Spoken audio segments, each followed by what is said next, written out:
O Rogério, você mandou um negócio pra mim aqui que eu nunca tinha ouvido falar na minha vida, então você, obviamente, como bom economista, vai esclarecer. O Brasil pode enfrentar estagflação. Que isso, gente? Em 2025, aponta economistas. Que é isso? Estagflação é estagnação da economia com inflação. Caramba, muito bem. É a abreviação? Isso aqui tudo? É economês. Virou um palavrão. É um economês mesmo? É um economês. Os caras inventam essa palavra aí e aí vira regra. Todo mundo fala, nossa, é estagflação, né?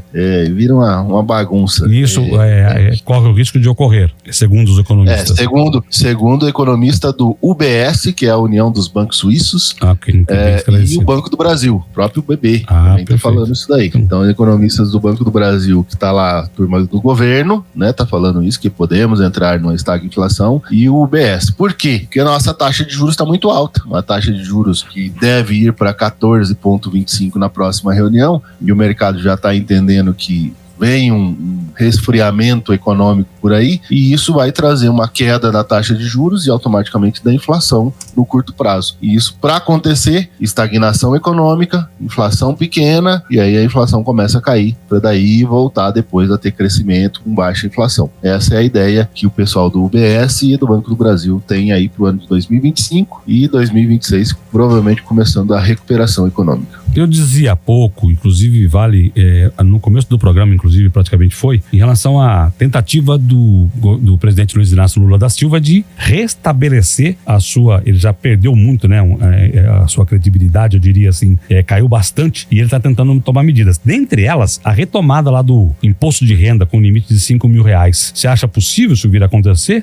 Não acho possível. Porque não tem como compensar todo esse valor que vai ser perdido de renda, né, para o governo. Como é que vai fazer? Então, é uma coisa que o povo se engana, né? Por exemplo, eu vou fazer um corte de impostos, vou dar um benefício para um setor, para uma ala da economia, mas tem que aumentar em outro, porque não existe perda de receita, né? O governo não pode perder receita, por lei. Então, todo gasto que for cortado em uma ponta tem que ser aumentado em outro lugar para compensar a receita e não pode falhar. E aí, uma forma de ter uma distribuição de renda, que é o que o atual governo faz, é os programas sociais, né? É uma forma de distribuir dinheiro para as outras classes, e assim por diante.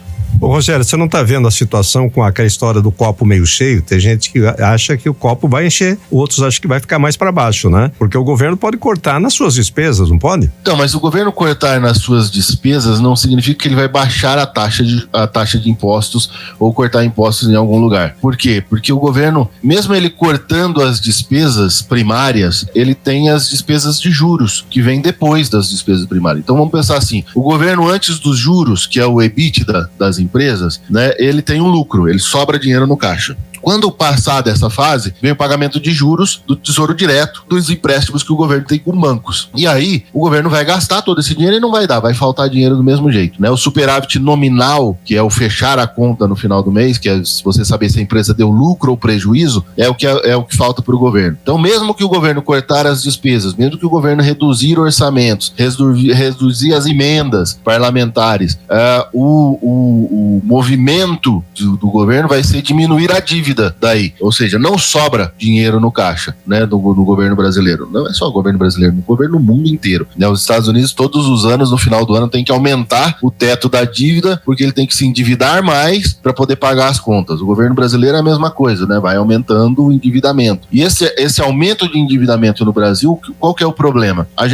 Nós não temos no Brasil um crescimento econômico no mesmo ritmo do crescimento da dívida do Estado. Nos Estados Unidos e nos outros países desenvolvidos, as dívidas crescem, mas elas crescem menos do que crescem a economia. Então você tem um crescimento maior da economia, uma maior arrecadação, e aí esse governo passa a gastar mais e se endividar mais, porque tem mais dinheiro na mão e aí consegue aumentar um pouco a dívida. No Brasil não, a gente aumenta a dívida primeiro e depois torce para a economia crescer. Obrigado, eu sou Rogério Araújo da Roara Educacional. Quer saber mais sobre investimentos? Acesse rogerioaraújo.com.br.